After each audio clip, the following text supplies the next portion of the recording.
यार, तुम लोगों को पता है, मेरे दिमाग में एक बहुत बढ़िया कहानी दौड़ रही है। सुनाऊं क्या? लगता है तुझे ज्यादा चढ़ गई है। ना ना ना भाई, तेरी कसम बिल्कुल भी नहीं चढ़ी। और अभी तो एक ही बोतल पी है। तेरा भाई तो एक बार में 10 खत्म कर दे। हाँ, अरे बस तुम लोग मेरी कहानी सुन लो।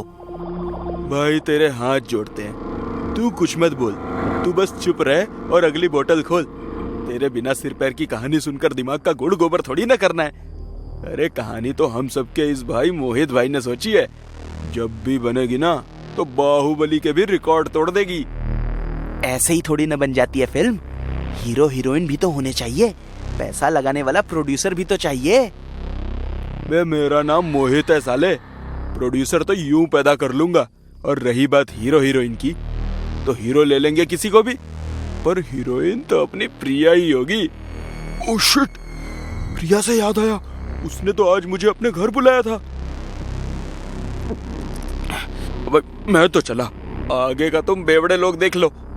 वाह गुरु वाह, प्रिया की याद आते ही हम दोस्त बेवड़े हो गए। भाई, खूबसूरत लड़कियां होती ही ऐसी हैं। उनके चक्कर में अच्छे से अच्छा दोस्त दुश्मन बन जाता है। मतलब अपने सभी पराये लगने लगते हैं। अबे ओ इमोशनल अत्याचार की दुकान, पान के जैसा चबा के थूक दूंगा, संभल कर बोला कर। अपनी इस हंसी के पीछे गुस्सा छुपा रहा है तू। बकवास कम कर बे बदसूरत आदमी। तुम लोग भी तो जाते हो, कभी इधर कभी उधर, हैं? मैं कभी रोका है क्या? नहीं ना। अब मैं जा रहा हूँ तो जलते क्यों हो? हाय हाय, लौंडे का चेहरा तो देखो, खुशी के मारे गाल गुलाबी हुए जा रहे हैं इसके। यार मैं तो प्रिया को भोजपुरी फिल्म की नंबर 1 हीरोइन बनाना चाहता हूँ, जो इंच भर भी अपनी कमरिया लचकाए तो पूरे जिले का क्षेत्रफल हिल जाना चाहिए। आइटम बॉम्ब बनाना चाहता हूँ मैं उसे यार, दिल से। बॉम्ब तो वो पहले से है, तू आइटम बना लेगा तो आइटम बॉम्ब बन ही जाएगी। वैसे भाई एक बात बता, कसम खाके, हम सबकी कसम है तुझे, तू आजकल प्रिया में बड़ा इंटरेस्ट ले रहा है। चक्कर क्या है गुरु? देखो यार, तुम लोग हंसना नहीं, बात दरअसल ये है कि मैं प्रिया से खतरनाक वाला प्यार करने लगा हूँ, दारू की कसम। उसमें तुम लोगों की भाभी बनने के 36 के 36 गुण हैं। अबे वो सब तो ठीक है, पर तू अपने अंदर के राक्षस का क्या करेगा? शादी के कुछ दिन बाद ही वो जाग गया तो? अरे तब की तब देखेंगे, फिलहाल तो मुझे अभी प्रिया के पास जाना है। अबे साले चले जा, पर जाने से पहले प्रिया का एड्रेस हमें भी तो देता जा। किसी दिन उससे मिलकर तेरी कुछ तारीफ ही कर देंगे कि कितना शरीफ है तू, हैं? यार बहुत कमीने हो तुम लोग। Anyways, Lal Chowk bungalow number 4। चलो अब tata, bye bye, good night.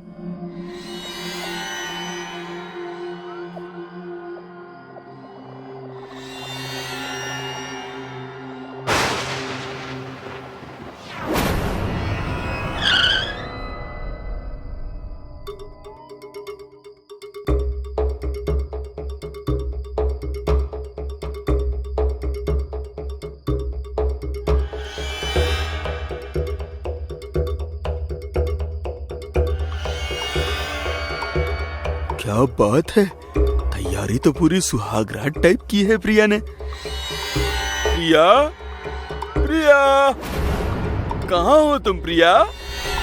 हम यहाँ हैं मोहित, और बहुत ही बेसब्री से आपका ही इंतजार कर रहे हैं।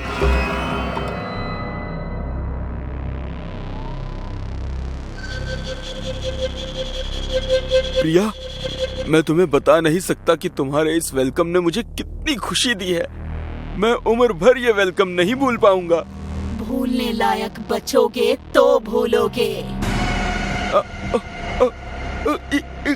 इंदु, इंदु। हाँ, मैं इंदु। तुझे क्या लगा, तू फोन पर इतने दिनों से प्रिया से बात कर रहा है? फोन पर प्रिया नहीं, मैं थी। और ये मेरा घर है, जहाँ रहते हुए मैंने मॉडल बनने के कई सपने देखे थे, जिन्हें तूने तोड़ दिया। अब मैं तुझे तोड़ूंगी।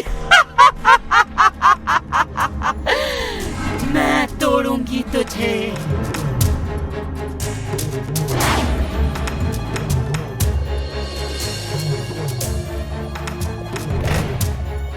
इंदु, मुझे छोड़ दो, माफ कर दो मुझे, मुझे माफ कर दो।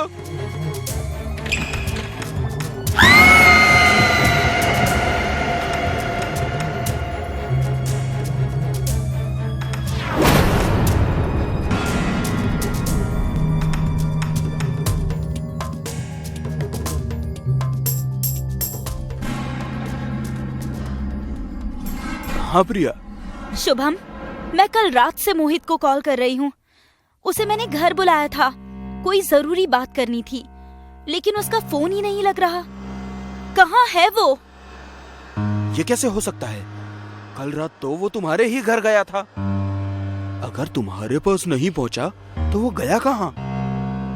ठीक है प्रिया, मैं पता करके तुम्हें कॉल करता हूँ। बाय।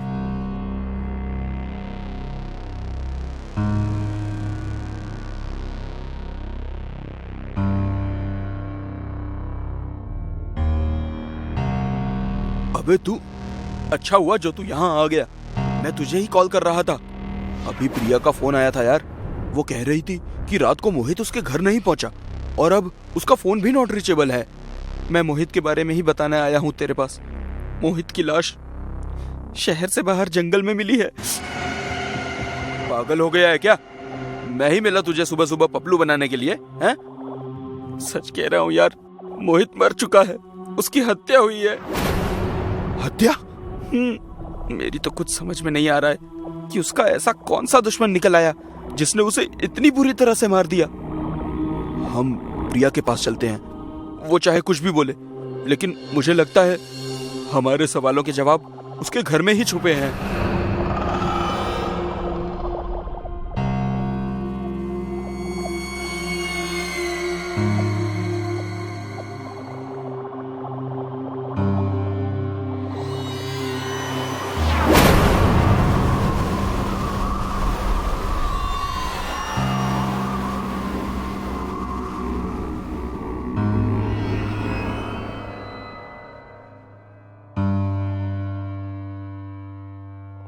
यार, ये प्रिया इतने गंदे घर में रहती है। पता नहीं यार, मुझे कुछ समझ नहीं आ रहा। शुभम, ये उसकी फोटो यहाँ कैसे? किसकी फोटो? उसकी। ये तो इंदु की फोटो है, लेकिन इंदु की फोटो प्रिया के घर में कैसे? और ये प्रिया है कहाँ? मैं प्रिया को कॉल करता हूँ। हेलो प्रिया, हम तुम्हारे घर पर हैं, तुम कहाँ हो? प्रिया, ये बंगलो नंबर 4 तुम्हारा नहीं है क्या? नहीं, मेरे बंगलो का नंबर 8 है। लेकिन मोहित ने तुम्हारा यही एड्रेस बताया था। खैर छोड़ो, तुम ऐसा करो, जल्दी से बंगलो नंबर 4 में आ जाओ। अरे पर मेरा ऑडिशन है। काट दिया? आखिर ऐसा क्या है बंगलो नंबर 4 में जो मुझे वहाँ बुला रहा है? ये मोहित का नंबर भी तो नहीं लग रहा। क्या कहा उसने? भाई, कोई बहुत बड़ा पंगा है यार। प्रिया तो बोल रही है उसके बंगलो का नंबर 8 है, ये उसका घर नहीं है। ये कैसे हो सकता है? Hello guys. थैंक गॉड तुम आ गई। हाँ आ गई, लेकिन तुम इतने हैरान परेशान क्यों दिख रहे हो? ऐसा लग रहा है जैसे साक्षात मौत को देख लिया है। वो सब छोड़ो, बस ये बताओ, तुम इस लड़की को जानती हो? ये कौन है ये? और तुम दोनों यहाँ क्या कर रहे हो? कोई नया शूट प्लान कर रहे हो क्या? हम कोई शूट प्लान नहीं कर रहे हैं प्रिया। शूट प्लान नहीं कर रहे हो तो यहाँ क्या कर रहे हो? खैर छोड़ो, मोहित कहाँ है? वो मर चुका है। ये कैसा मजाक है? यही सच है प्रिया, मोहित मर चुका है और मरने से पहले वो तुमसे मिलने इस घर में आया था। नहीं, ये नहीं हो सकता। जो नहीं हो सकता वो हो चुका है प्रिया। नहीं, ये झूठ है। मोहित नहीं मर सकता। हम तो शादी प्लान कर रहे थे। खुद को संभालो प्रिया, जो हो चुका है उसे बदला नहीं जा सकता। तुम अपने घर जाओ, हमें अभी कहीं जाना है।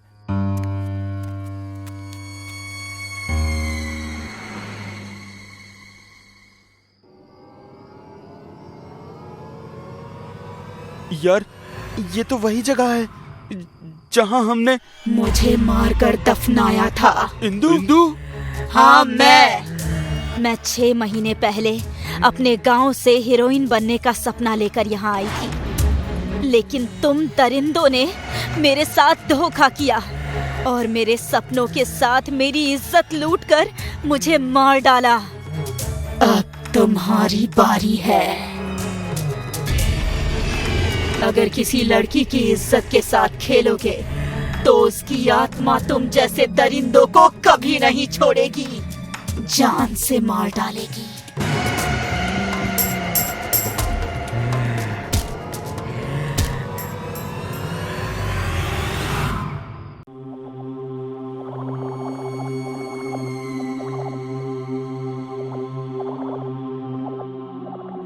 रजनी, जब से हमने अमृता विला खरीदा है, जाने क्यों लग रहा है हम कुछ अच्छा करने वाले हैं। सच में जगह बहुत अच्छी है। उस विला को देखते ही लगता है जैसे उसे बहुत प्यार से बनाया गया था। रजनी, क्यों ना हम अमृता विला को तोड़ने से पहले कुछ दिन वहीं रहें? उसका न्यू लेआउट और फाउंडेशन की तैयारी सब वहीं से करते हैं, क्या कहती हो? ख्याल तो बुरा नहीं है जनाब का। बताओ कब शिफ्ट करना है? अभी चलते हैं। कूल, तो ऑपरेशन पैकिंग शुरू करते हैं। वो लैपटॉप मत भूलना। और तुम लेआउट इंस्ट्रूमेंट लाना मत भूलना। श्योर।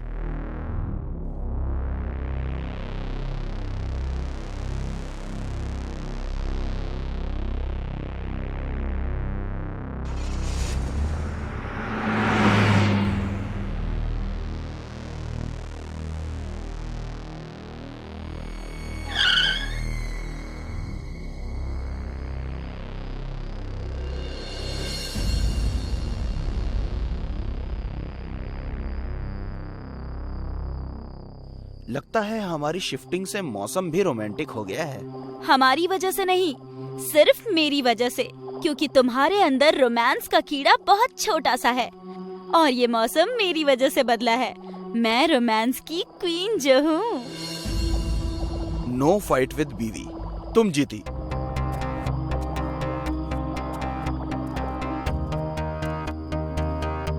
Excuse me. यस, तुम लोग कौन हो और ये गेट क्यों खोल रहे हो? लेकिन आप कौन? मेरा नाम देव है और ये नेक्स्ट बंगलो मेरा ही है। आपसे मिलकर खुशी हुई। मेरा नाम निखिल है और ये मेरी wife Rajni. Glad to meet you. आपने मेरे सवाल का जवाब नहीं दिया। ओह हाँ, हमने ये जगह खरीद ली है। नहीं लेनी चाहिए थी। मतलब? इस विला पर भूत का साया है। क्या बकवास है, ये भूत वूत कुछ नहीं होता। देखिए मिस्टर, रात ज्यादा हो गई है, आप अपने घर जाइए। बाय। चलो निखिल। जिसकी मौत आती है वो इसी बंगलों में चला आता है। मूड ही खराब कर दिया बदतमीज ने। आई थिंक इस बंगलों को ये आदमी लेना चाहता होगा, लेकिन इसकी डील नहीं हो पाई होगी। इसीलिए ये आदमी हमारे साथ साइकोलॉजिकल गेम खेल रहा है कि हमारे मन में इस जगह को लेकर गलत बात बैठ जाए और छोटी से छोटी मिस्टेक्स को इसके साथ जोड़ दे और फाइनली इसे बेचकर यहाँ से निकल जाए। आई थिंक तुम सही बोल रहे हो। एनीवेज, अब सोते हैं, कल बहुत ज्यादा काम है। बहुत काम है कल का।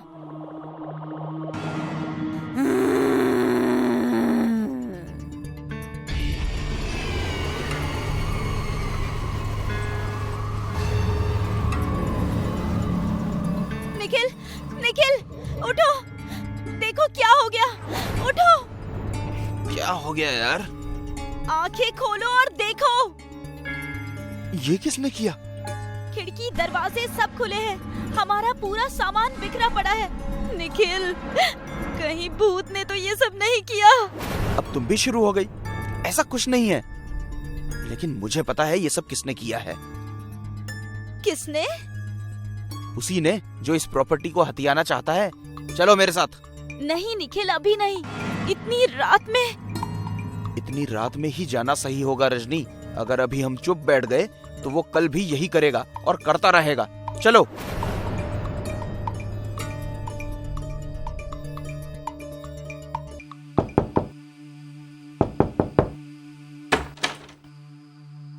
तुम दोनों यहाँ? देखिए मिस्टर देव, अगर आपको लगता है कि आप हमें ऐसे डराकर भूतों की कहानी सुनाकर हमसे ये प्रॉपर्टी हथिया लेंगे तो ये आपकी गलत फहमी है। ये हमारा ड्रीम प्रोजेक्ट है मिस्टर देव, इससे दूर रहिए, अदरवाइज मुझे पुलिस बुलानी पड़ेगी। आई डोंट नो तुम ये सब मुझे क्यों कह रहे हो, और प्लीज तुम्हारी प्रॉपर्टी में मेरा कोई इंटरेस्ट नहीं है। अगर तुम्हें तुम्हारे बंगलों में कोई बैड एक्सपीरियंस हुआ है तो उससे अब तुम्हें खुद ही डील करना है। आई टोल्ड यू, वहां पे भूत है। विश्वास नहीं होता तो जाओ वहां एक कील ही ठोक कर देख लो। Good night.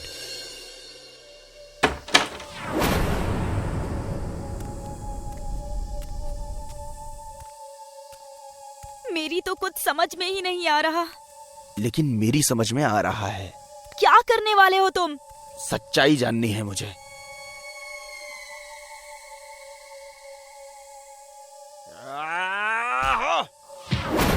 निखिल, तुम ठीक तो हो? निखिल! चले जाओ, घर छोड़कर चले जाओ। अगर तुमने मेरे घर को दोबारा नुकसान पहुंचाया तो मैं तुम्हें जान से मार डालूंगी। चले जाओ, जाओ। हे भगवान, क्या था ये सब? मतलब मिस्टर देव ठीक बोल रहे थे, यहाँ भूत का साया है। हम यहाँ से अभी चले जाएंगे। चले जाएंगे तो करेंगे क्या रजनी? करेंगे क्या? हमारा जो कुछ भी था वो सब हम इस प्रॉपर्टी पर लगा चुके हैं। हम ये प्रॉपर्टी यूं ही छोड़कर नहीं जा सकते। तो क्या अब तुम भूत से लड़ोगे? निखिल, समझने की कोशिश करो। जिंदा रहे तो फिर से कुछ शुरू कर लेंगे, लेकिन अगर यहाँ मारे जाएंगे तो? नहीं मारे जाएंगे। अगर उस आत्मा को हमें मारना ही होता तो वो हमें अभी तक मार डालती, हमें यहाँ से जाने का मौका नहीं देती। मतलब ये कि ये आत्मा बुरी नहीं है। और दूसरा, तुम्हें याद है उसने क्या कहा था? मेरे इस घर को हाथ मत लगाना। मतलब उसका इस घर से रिश्ता है और उसके साथ जरूर कोई गलत काम हुआ है जिसकी वजह से वो भूत बनकर इस घर की रक्षा कर रही है। निखिल, ये क्या बहकी बहकी बातें कर रहे हो तुम? हमें यहाँ से निकलना चाहिए। इस वक्त हमारे लिए सबसे ज्यादा इम्पोर्टेंट यही है। नहीं रजनी, नहीं। बिलीव मी, इस आत्मा के घर में ही इस आत्मा का राज है। हमें एक बार उसे ढूंढने की कोशिश करनी होगी। बिलीव मी, अगर कुछ नहीं मिला तो हम यहाँ से चले जाएंगे। बोलो, साथ दोगी? ओके, ढूंढते हैं।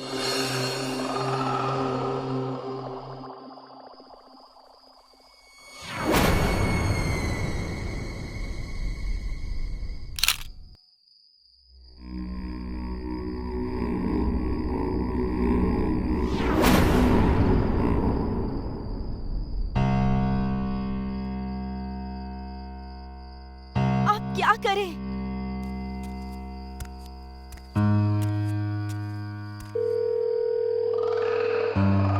हेलो मिस्टर निखिल, ये फोटो आपको कहाँ से मिली? और इतनी रात को मुझे ये फोटो भेजने का क्या मतलब है? मैंने आपको बंगलो बेचा है। अगर आप मेरी प्राइवेट लाइफ के बारे में कुछ जानते हैं तो प्लीज स्टे अवे। नहीं रमेश जी, हम ऐसा कुछ भी नहीं करना चाहते हैं। बस ये जानना चाहते हैं कि आपके साथ ये लेडी कौन है। अमृता है नाम इसका, पर तुम क्यों पूछ रहे हो? आपकी अमृता इसी घर में है? अमृता जिंदा है? मैं अभी आता हूँ, उसे रोक कर रखिएगा।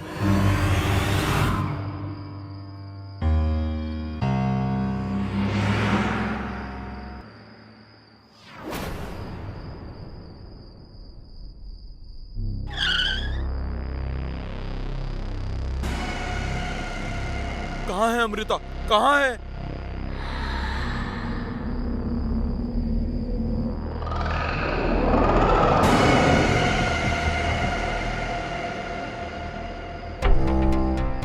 यहाँ हूँ मैं।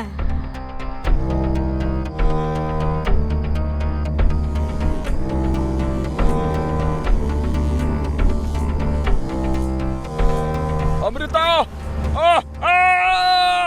अमृता, मेरी बात सुनो। मुझे मार क्यों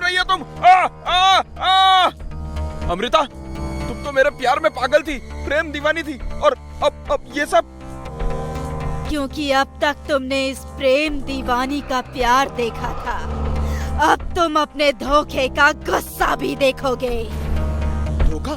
नहीं अमृता, मैंने तुम्हें कोई धोखा नहीं दिया, बल्कि तुम ही मुझे छोड़कर चली गई थी कहीं। मैं तो आज भी पागलों की तरह तुम्हारा इंतजार कर रहा था। मैंने शादी ही नहीं की अमृता। सच? तुम्हारी कसम अमृता। इतना ही प्यार था मुझसे तो बताओ, हमारे प्यार की निशानी इस घर को छोड़कर क्यों चले गए तुम, और इसे बेचा क्यों? बेचा इसलिए क्योंकि तुम्हारे ना मिलने से मैं गुस्से से भर गया था। मुझे तुम धोखेबाज लग रही थी, और ये घर इसीलिए छोड़कर पुश्तैनी घर में शिफ्ट हो गया था, क्योंकि एक एक्सीडेंट में मॉम डैड की भी मौत हो गई थी। उनको तो मरना ही था। बुरे काम का बुरा नतीजा ही होता है। क्या मतलब? मैं भागी नहीं थी रमेश, बल्कि तुम्हारे घर वालों ने मुझे मारकर इस दीवार में चुनवा दिया था। लेकिन मेरी आत्मा को मुक्ति नहीं मिली और मैं इस घर में कैद हो गई। मगर मैंने अपने प्यार की निशानी इस घर को किसी को बिगाड़ने नहीं दिया। लेकिन क्या अमृता? अब मैं थक गई हूँ। इस दीवार में मेरा कंकाल है। अपने हाथों से उसका अंतिम संस्कार कर दो रमेश। अब मुझे मुक्ति चाहिए। नहीं अमृता, मुझे तुम्हारे साथ रहना है। मुझे छोड़कर मत जाओ। मुझे जाना होगा रमेश। अगले जन्म में फिर से मिलूंगी।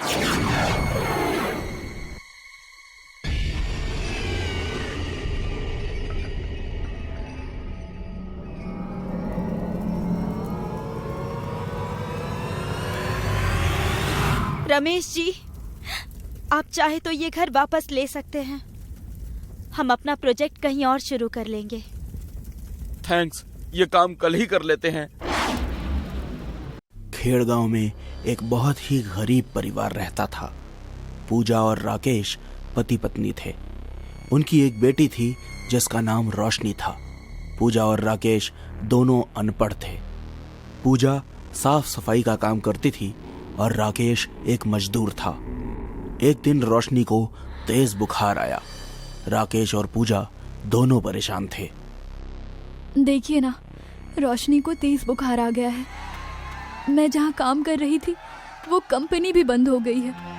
इसे डॉक्टर के पास दिखाने के लिए पैसे भी नहीं है। आज घर बैठे 5 दिन हो गए हैं, कोई काम पर बुला ही नहीं रहा है। ऐसा चलता रहा तो हम कैसे रहेंगे? रोशनी को काढ़ा पिला के सुला देती हूँ। कल कहीं ना कहीं से पैसे का बंदोबस्त करते हैं। इन दोनों की जिंदगी बहुत मुश्किल के दौर से गुजर रही थी। कुछ दिनों में इनके घर में खाने को भी कुछ नहीं रहेगा। तभी उस रात पूजा की सहेली मालती का फोन आता है। पूजा, एक काम आया है, पर तू कर पाएगी या नहीं? हाँ, मुझे वैसे भी काम की ही जरूरत है। अच्छा सुन, पास ही के गांव में एक घर में आग लग गई थी। उस घर की मालकिन उसी के अंदर जलकर मर गई। उसकी बॉडी को घर से बाहर निकालना है। अच्छे पैसे मिलेंगे। कोई भी उस घर में जाना नहीं चाहता है। माना जाता है वो औरत काला जादू करती थी। पूजा को पैसों की जरूरत थी, इसलिए पूजा ने हाँ बोल दिया। अगली सुबह पूजा जले हुए घर में पहुंच गई। घर काफी डरावना था। घर के अंदर एक जली हुई औरत की लाश थी और पूजा को पता था कि वो औरत काला जादू करती थी। ये सब कही सुनी बातें सुन के पूजा अंदर से डर गई थी। फिर भी पूजा ने हिम्मत से काम लिया। पूजा जली हुई औरत के पास गई तो पूजा ने देखा, बाप रे, इसके शरीर पे कितने गहने हैं। अगर मैं कुछ रख लूं तो सारी परेशानियां दूर हो जाएंगी। पूजा ने सारे गहने शरीर से उतार के अपने पास रख लिए और उस औरत को एक सफेद कपड़े में बांधकर उसे बाहर ले आई। उसे अपने पैसे मिल गए। पूजा बहुत खुशी खुशी घर पहुंचती है। उस रात सब लोग पेट भर के खाना खाते हैं और सब सो जाते हैं। तभी पूजा के सपने में वही जला हुआ घर दिखाई देता है और वो जली हुई औरत भी वैसे ही लेटी होती है जैसा पूजा ने देखा था हूबहू। कुछ समय बाद जली हुई औरत अचानक से उड़ जाती है, पूजा के करीब आके बोलती है, मेरी चीज मुझे वापस कर दो। पूजा डर के मारे उठ गई। पूजा बेहद डरी हुई थी। ये सब सपना था, ये सोचकर उसकी जान में जान आई। बाप रे, इतना डरावना सपना। पूजा पसीना पसीना हो गई थी। पास ही में मटका रखा था, बिल्कुल खिड़की के नीचे। पूजा जैसे ही पानी पीने लगी, खिड़की खुली और खिड़की के बाहर से जला हुआ हाथ अंदर आया।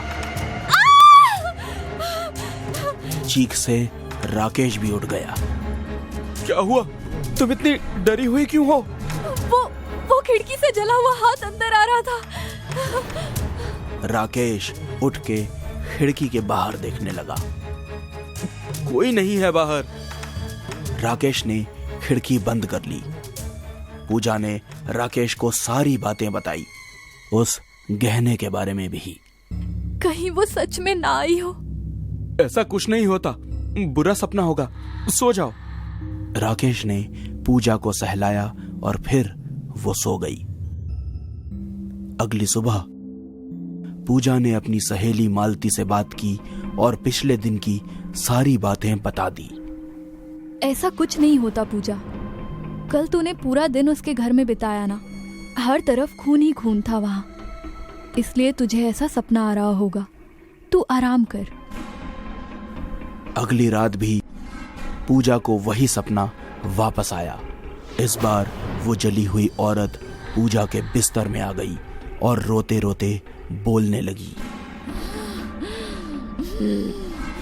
तूने जो मेरी चीज ली है वो मुझे लौटा दे। वो मेरे पति ने मुझे दी थी। मैं तेरे हाथ जोड़ती हूँ, दे दे, वरना बहुत बुरा होगा तेरे साथ। फिर से पूजा डर के मारे उठी और ये सारी बात राकेश को बताने लगी। इस बार वो जली हुई औरत यहाँ बैठी थी। तुम्हें आभास हो रहा है, सो जाओ, कोई नहीं है यहाँ। पूजा रात भर सो नहीं पाई। पूजा को तेज बुखार आ गया और फिर पूजा को खून की उल्टियां होने लगी। ये देख के राकेश और पूजा दोनों डर जाते हैं। तभी राकेश पूजा को डॉक्टर के पास ले जाता है कुछ टेस्ट करवाने के लिए।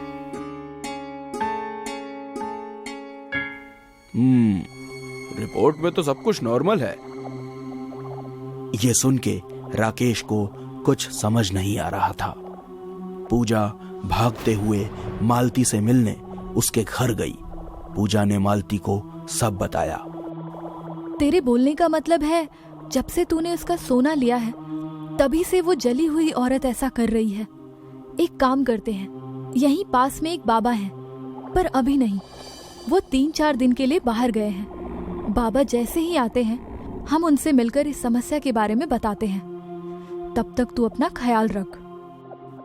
धीरे धीरे दिन बीतते गए। हर दिन जली हुई औरत पूजा के सामने आके रोती रहती थी। अक्सर पूजा खुद में ही बड़बड़ करती रहती थी।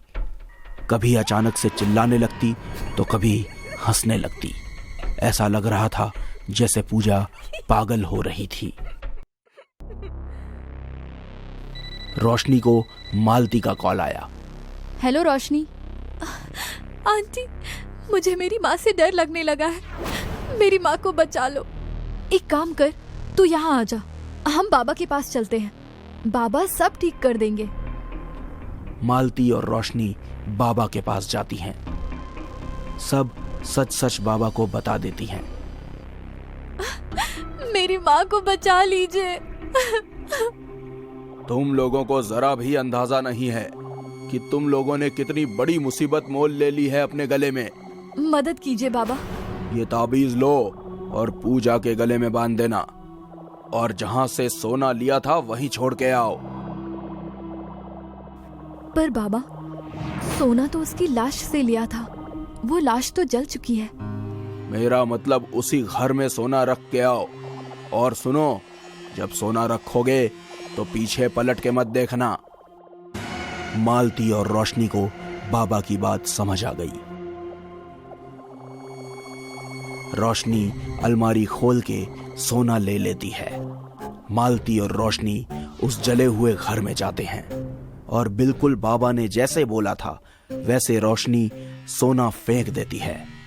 पीछे किसी के होने का आभास होता है, पर वो लोग मुड़ते नहीं हैं। उसी दिन पूजा बिल्कुल ठीक हो जाती है। मानो वो गहने नहीं, श्राप थे, श्राप। ऐसा श्राप जो एक दिन पूजा की जान ले लेता।